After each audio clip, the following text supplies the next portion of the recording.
الحمد لله وكفى والصلاة والسلام على من لا نبي بعده أما بعد فأعوذ بالله من الشيطان الرجيم بسم الله الرحمن الرحيم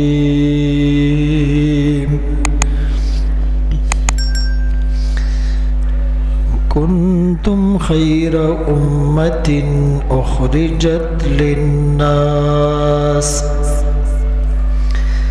تأمرون بالمعروف وتنهون عن المنكر وتؤمنون بالله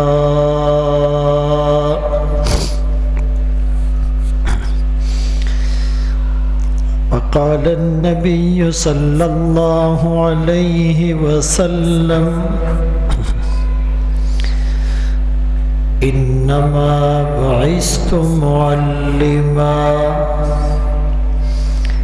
أو كما قال عليه الصلاة والسلام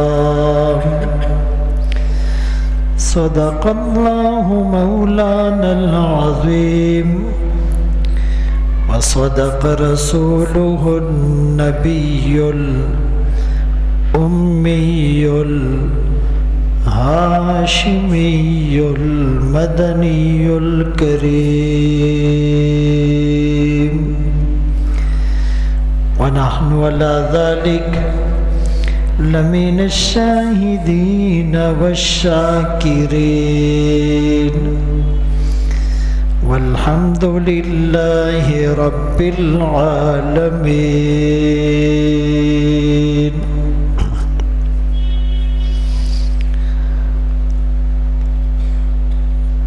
بات کیا تھی کہ کیسر و کسریٰ سے نہ دبے چند وہ لوگ کہ اونٹوں کے چرانے والے جن کو کافور پہ ہوتا تھا نمک کا دھوکا بن گئے دنیا کی تقدیر بدلنے والے خود نہ تھے جو راہ پر اوروں کے ہادی بن گئے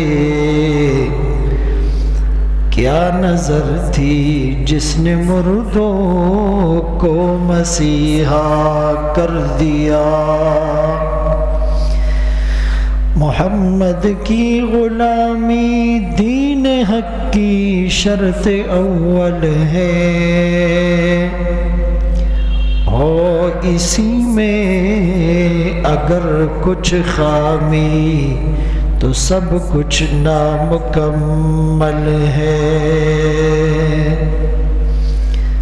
واجب الاحترام عزیزان گرامی، آپ کے سامنے قرآن کریم فرقان مجید کی ایک آیت کریمہ تلاوت کی اور سرکار دو عالم تاجدار مدینہ محمد مصطفیٰ احمد مجتبی صلی اللہ علیہ وسلم کی حدیث مبارکہ پیش کی. اس آیت میں اس امت کی فضیلت اور اس امت کو بہترین امت ہونے کا ٹائٹل دیا گیا، لیکن ساتھ ساتھ اس ٹائٹل کو دینے کی وجہ بھی بتلائی گئی کہ اس ٹائٹل کے تم مستحق کب ہوگے جب تم امر بالمعروف اور نہی عن المنکر کرو گے اور اخرجت للناس کہہ کر یہ بات سمجھا دی کہ تمہیں صرف اپنے نفع کو نہیں دیکھنا، انسانیت کے نفع کو دیکھنا ہے۔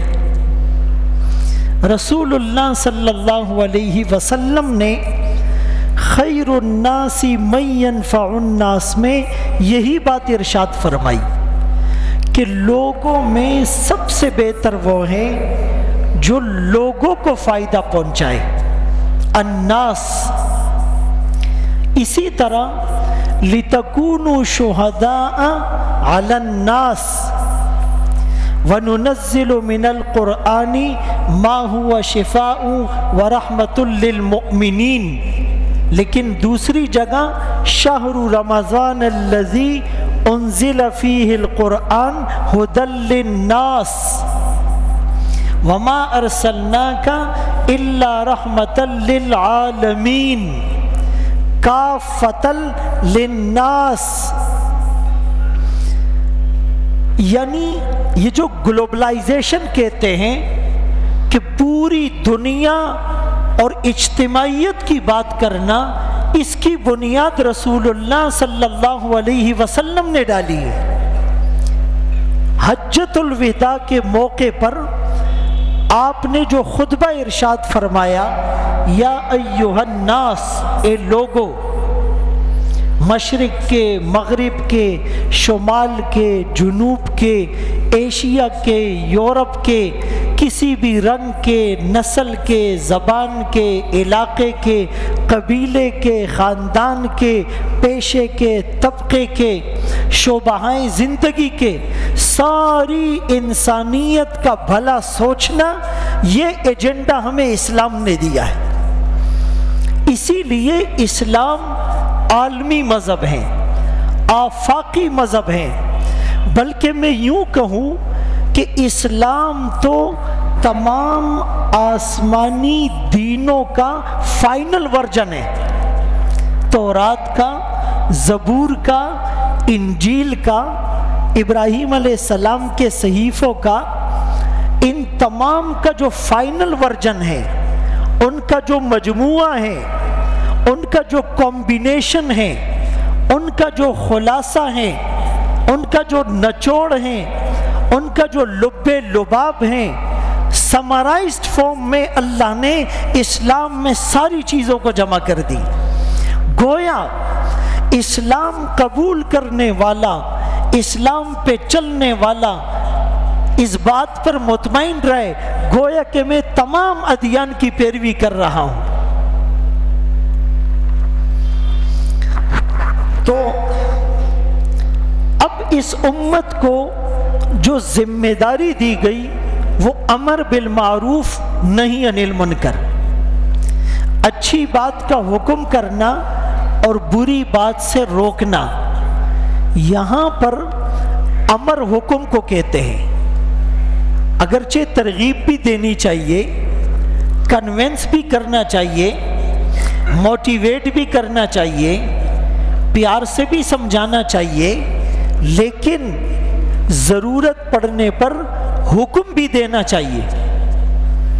وَالنَّهِي عَنِ الْمُنْكَرِ، اور بری باتوں سے روکنا، اور اس کی تفصیل خود رسول اللہ صلی اللہ علیہ وسلم نے بتائی۔ علماء کو اپنی طرف سے بات کرنے کی ضرورت ہی نہیں۔ من رآ منکم منکرا فلیغیرہ بیدی، جو تم میں سے کسی برے کام کو ہوتا ہوا دیکھے۔ اب برا کام کون سا ہے جس کو شریعت نے برا کہا؟ یہ نہیں کہ یورپ والے کہتے شراب پینی تو بری چیز نہیں ہے، زنا کرنا تو بری چیز نہیں ہے، فحاشی اور عریانیت پھیلانا تو بری چیز نہیں ہے، اور سود کو وہ رننگ فائنینس کا نام دے یہ تو بری چیز نہیں ہے، اور رشوت تو مجبوری ہے، اور ملاوٹ تو مجبوری ہے۔ نہیں نہیں، میری آپ کی یا ان کی باتوں کا اعتبار نہیں ہے، ہمیں اللہ نے پیدا کیا۔ بھائی لوگ کہتے ہیں نا یہ ماہر نفسیات ہے، نفسیات کو جانتا ہے، سائیکولوجیکلی لوگوں کے معاملات کو جانتا ہے، تو بھائی ہمیں پیدا تو اللہ نے کیا ہے، جتنا ہمیں اللہ جانتے ہیں اتنا ہم اپنے آپ کو بھی نہیں جانتے، جتنا ہماری نفسیات کو اللہ جانتے ہیں کوئی ماہر نفسیات نہیں جانتا۔ تو اس اللہ نے کہہ دیا یہ برا ہے، دیٹس انف، وہ برا ہے۔ اب میری اس ناقص عقل میں یہ بات آئے یا نہ آئے، دنیا کے فلسفیوں کو، دانشوروں کو، تجزیہ نگاروں کو، مبصرین کو، آبزرورز کو، موٹیویشنل اسپیکرز کو، مینٹورز کو یہ بات سمجھ میں آئے یا نہ آئے، میرے رب نے میرے نبی کے واسطے سے قرآن میں جسے برا کہہ دیا وہ برا ہے۔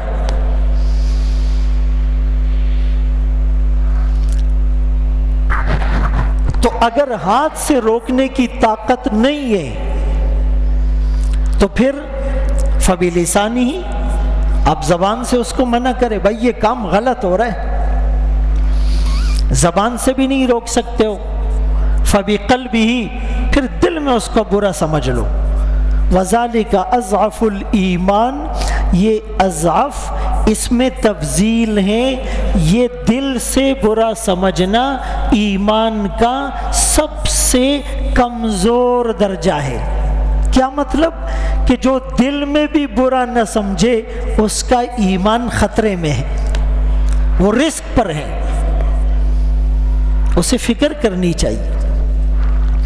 اب امر بالمعروف کے دو دائرے ہیں، ایک دائرہ انٹرنل ہے، داخلی، ہمارے ملک کے اندر، ہمارے علاقے کے اندر، پھر ہمارے گھر کے اندر کوئی کام غلط ہو رہا ہے اس سے روکنا ہے اور اچھے کام کی طرف دعوت دینی ہے، حکم دینا ہے۔ اور ایک اس کا بیرونی دائرہ ہے، مسلمان صرف اسی میں پھنسے ہوئے، یہ بھی پورا نہیں کر رہے، اپنے گھر میں بھی لوگ امر بالمعروف اور نہی عن المنکر کو پوری طرح اپلائی نہیں کر رہے، جو تھوڑا بہت گھر میں کر رہے ہیں وہ دکان اور بزنس میں نہیں کر رہا، جو دکان اور بزنس میں کر رہا ہے وہ کہتے ہیں گلی اور محلے میں میرا کیا کام ہے۔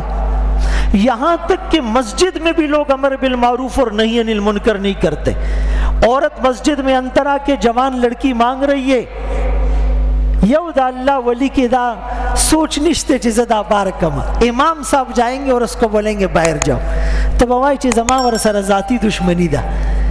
یہ ہم لوگ سنتے ہیں لیکن پتہ نہیں وہ اندر بات نہیں اترتی۔ مسجد کے اندر بھی امر بالمعروف نہی عن المنکر نہیں ہو رہا، مسجد میں ایک آدمی زور زور سے باتیں کر رہا ہے، اس کو ایک اللہ کا بندہ نہیں کہتا ہے بھائی مسجد میں دنیا کی باتیں نہیں کرو،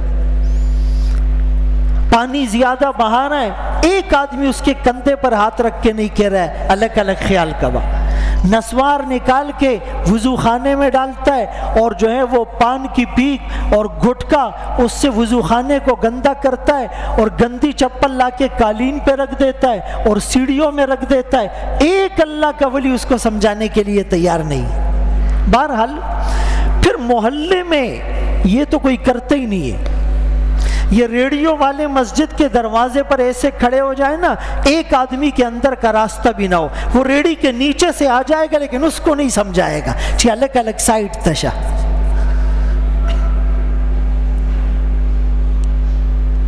یہ باتیں لگ تو عجیب رہی ہوگی، ہے تو حقیقت۔ کیا خیال ہے؟ اب جمعے کی پہلی اذان کے بعد کاروبار، آہستہ بولو باہر سن نہ لے، حرام ہے۔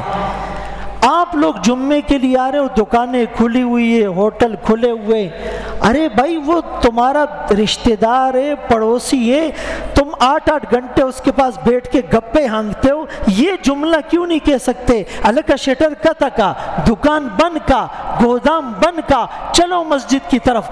حرام ہے، تمہیں پتہ نہیں ہے، اس پہ تو سب کا فتویٰ ہے، تم اپنے بچوں کو حرام کھلا رہے ہو۔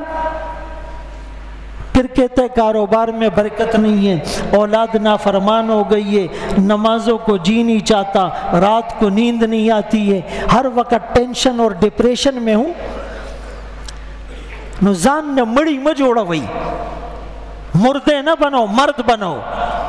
میں یہ نہیں کہتا ہوں کہ ڈنڈا اٹھا کے پٹائی شروع کر دو، لیکن لگا خلق خوزوئی۔ اللہ کرے باتیں سمجھ میں آ جائیں۔ طبیعت بھی ٹھیک نہیں ہے، گلا خشک ہو رہا ہے بار بار۔ اور ایک امر بالمعروف کا دائرہ اس سے بڑھ کر ہے کہ ہمارے ملک میں کوئی قانون اسلام کے خلاف نہ بنے، اور اسلام کے خلاف جو قانون بنے ہم اس کے لیے احتجاج کریں، اور ہمارے ملک میں جو برائیاں ہو رہی ہے اس کو روکنے کے لیے ہر سطح پر ہم اپنا کردار ادا کریں۔ کوئی ممبر سے بولے، کوئی میڈیا سے بولے، کوئی اسمبلی میں جا کر بولے، کوئی ضرورت پڑنے پر احتجاج ریکارڈ کروائے، اور پھر بین الاقوامی سطح پر بھی امر بالمعروف اور نہی عن المنکر۔ اب جیسے سویڈن میں پھر سے بدبختوں نے قرآن کریم کو جلایا ہے اور گورنمنٹ کی سرپرستی میں جلایا ہے اور اس کی میڈیا کوریج کی ہے، اور پھر ہالینڈ میں ایک بدبخت نے سپیکر پر اعلان کر کے اللہ اس کو تباہ و برباد کرے، اللہ اس کو عبرت کا نشان بنائے۔ انشاءاللہ ایسے کتے جس دن ہمارے ہاتھ میں آئیں گے ہم ان کی گردن مروڑیں گے، کھل کے کہہ رہا ہوں۔ ہمارے حکمرانوں میں تو غیرت نہیں ہے۔ وہ بدبخت وہ قرآن کے صفحے پھاڑتا ہے، پھر گراتا ہے، پھر جوتوں سمیت اس کو رونتا ہے، پھر اس کو آگ جلاتا ہے۔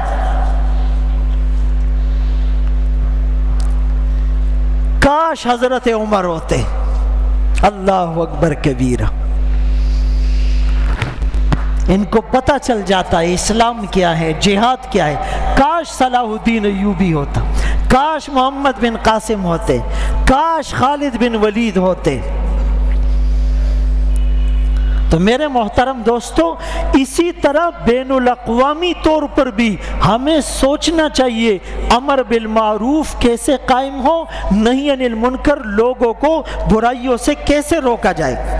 تو امر بالمعروف کے دو دائرے، ایک قومی انٹرنل، ایک بین الاقوامی ایکسٹرنل، جس کو فارن افیئر کہتے ہیں، خارجہ پالیسی۔ اب خارجہ پالیسی کیا ہونی چاہیے؟ ہم سیرت سے اس کو تلاش کرتے، رسول اللہ صلی اللہ علیہ وسلم کی خارجہ پالیسی کیا تھی؟ ایک پالیسی یہ تھی، آپ نے تمام کافر ملکوں کے سربراہان کو خطوط لکھے اس زمانے میں کہ بھائی اللہ ایک ہے اور وہ وحدہ لا شریک ہے، اور میں اس کا آخری پیغمبر ہوں، اور ہم امن کی بات کرتے ہیں، اور ہم نماز، روزے، زکوٰۃ، حج کی بات کرتے ہیں، مظلوم کو حق دلاتے ہیں، امانت کی بات کرتے ہیں، پاسداری کی بات کرتے ہیں، شراب حرام ہے، زنا حرام ہے، قتل حرام ہے۔ آپ ان کو کہتے تھے تم بھی ہماری بات مان لو، عزت سے جیو۔ اگر وہ بات مان لیتے سونے پر سہاگا، وہ نہ مانتے تو پھر دوسرا آپشن یہ تھا کہ تم ماتحت بن کر رہو گے، سپیریئر اسلام ہوگا، تم اپنی منمانی اور بدماشی نہیں کرو گے، اسلام کے راستے میں رکاوٹ نہیں بنو گے، روڑے نہیں اٹکاؤ گے، بلکہ ہمیں تم جزیہ دو گے، یعطوا الجزیۃ عن ید وہم صاغرون۔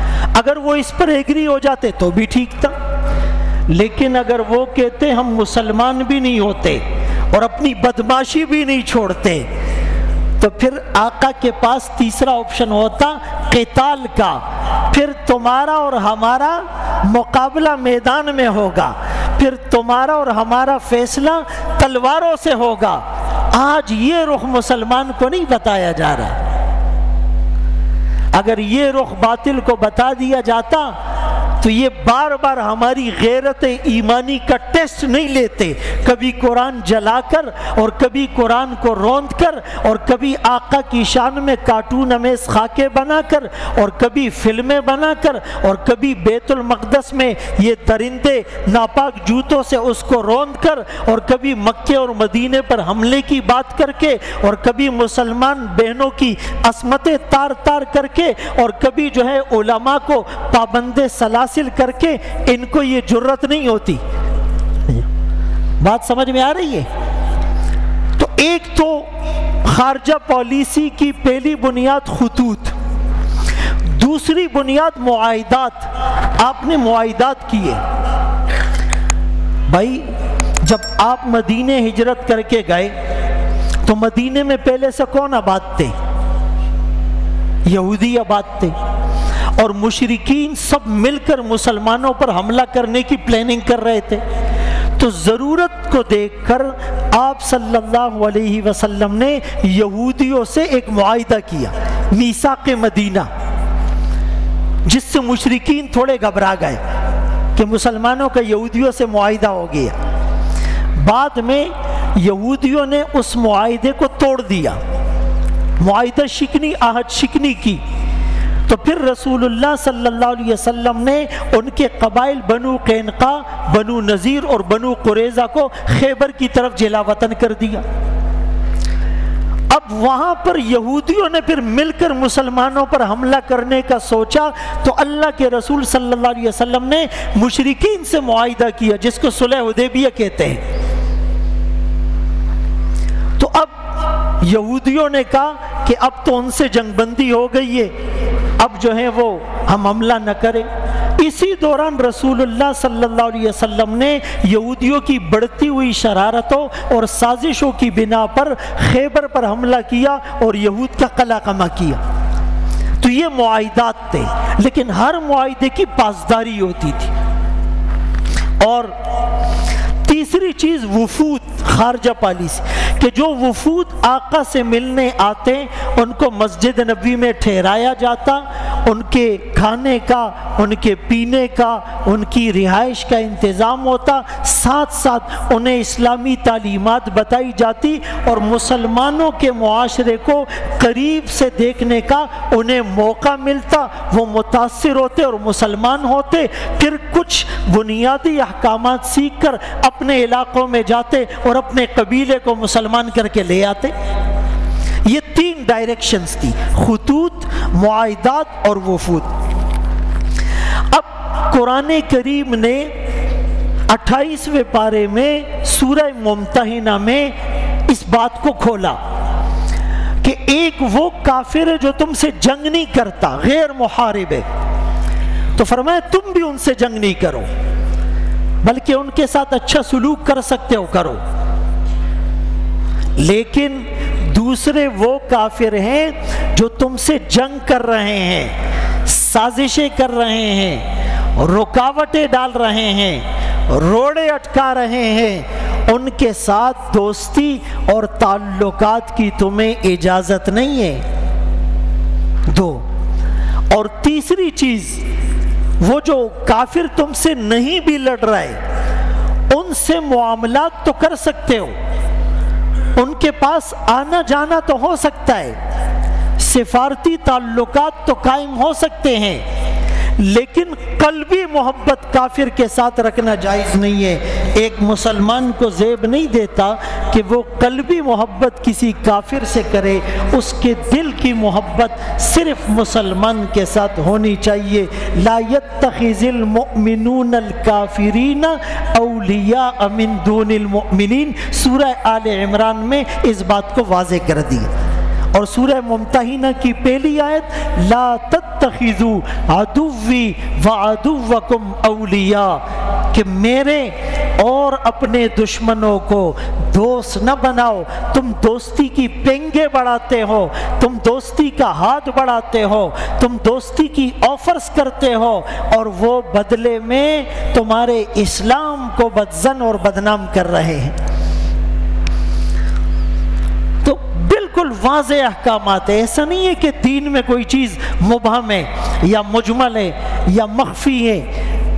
یا پوشیدہ ہیں یا واضح نہیں ہیں، دو ٹوک پالیسی بتا دی گئی۔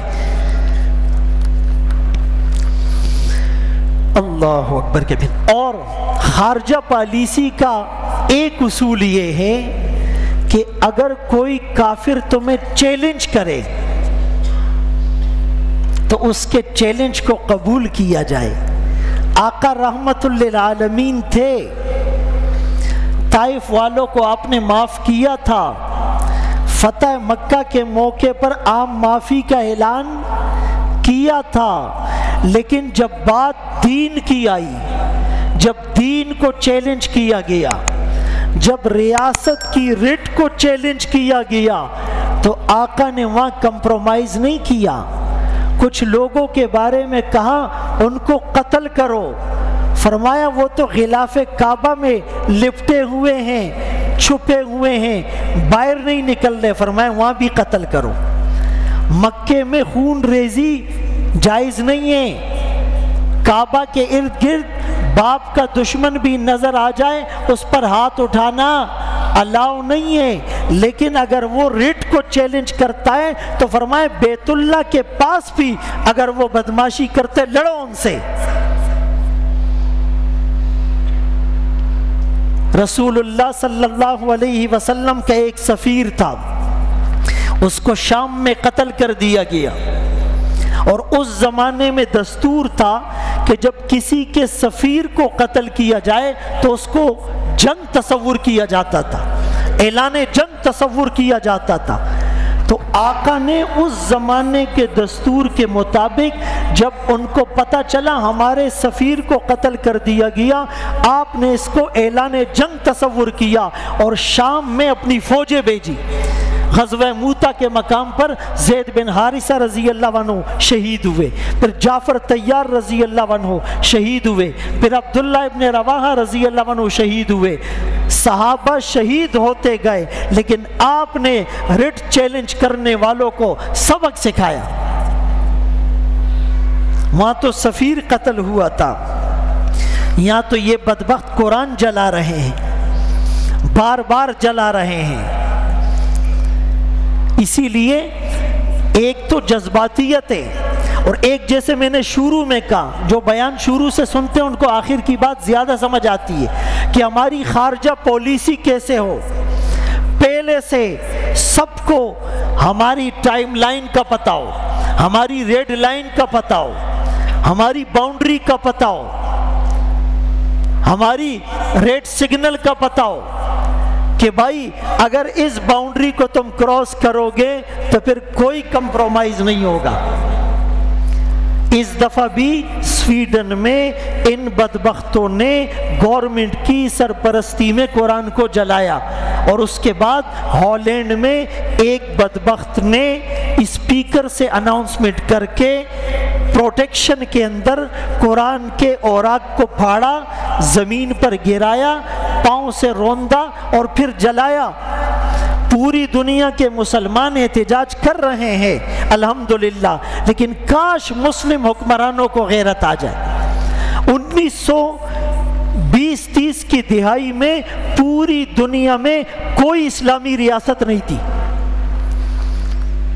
خلافت عثمانیہ وہ تو 1923 میں سقوط ہو گیا، اس کے بعد اس وقت دنیا میں کوئی اسلامی ریاست نہیں تھی جہاں تک میری معلومات ہے، اور آج 57 یا 58 اسلامی ریاستیں ہیں۔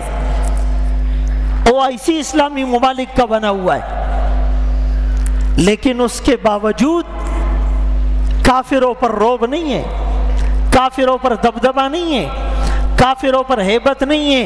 کیوں؟ ساری چیزیں ہو رہی ہے، لیکن وہ جو جہاد اور وہ جو غیرت ایمانی اور وہ جو دینی حمیت اور وہ جو امر بالمعروف کا ایک کانسیپٹ، وہ آج امت سے بحیثیت مجموعی نکل گیا ہے۔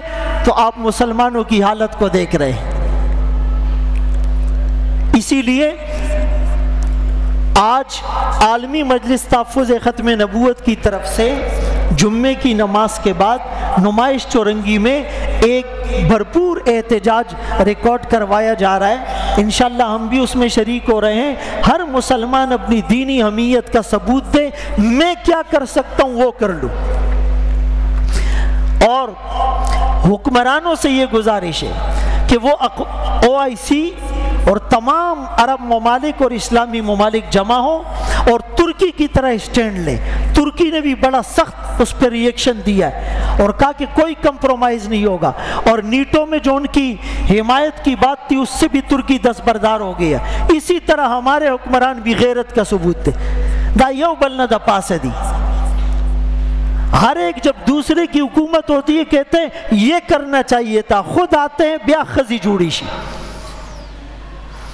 ان کو چاہیے ایک کام احتجاجی مراسلہ بھیجے ایک ملک دوسرے ملک کو کہ بھائی یہ غلط ہوا ہے اور فوراً اس کی تلافی ہو اور ان کو سزا دی جائے اور آئندہ ایسے واقعات کی روک تھام اور سد باب کے لیے کوئی قانون بنایا جائے. نمبر 1 احتجاجی مراسلے کے بعد دوسرا کام ان کے سفیر کو اپنے ملک میں طلب کر کے بھرپور احتجاج ریکارڈ کروایا جائے.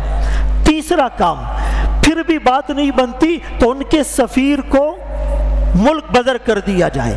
چوتھا کام اس ملک سے سفارتی تعلقات ختم کیے جائے. پانچواں کام پھر بھی نہیں ہوتا ہے ان سے بالکل جنگ کا اعلان کیا جائے. یہ کوئی جذباتی باتیں نہیں ہیں. قرآن اور حدیث کے تناظر سے ہم آپ کو مثالیں دے چکے. ہمارے ملک کی سرحد پر کوئی حملہ کرے فوراً جنگ ہو جائے گی. نظریاتی سرحد پر اسلام کے باؤنڈری کے اوپر وہ بار بار حملہ کرتے. ہمارے لیے قرآن سے بڑھ کر کیا ہے؟ خدا کی قسم کچھ نہیں ہے. ہمارے لیے محمد الرسول اللہ سے بڑھ کر کیا ہے؟ خدا کی قسم کچھ نہیں ہے. ہمارا ملک ہمارے لیے مقدس ہے لیکن قرآن اور رسول اللہ سے زیادہ مقدس نہیں ہے. ہم نے یہ ملک حاصل ہی اسلام کے نام پر کیا ہے. محمد الرسول اللہ صلی اللہ علیہ وسلم کی لائی ہوئی شریعت کے نفاذ کے لیے حاصل کیا ہے. پاکستان کا مطلب کیا؟ لا الہ الا اللہ کے نعرے لگے ہیں. پاکستان کا مقصد کیا؟ محمد الرسول اللہ کے نعرے لگے ہیں.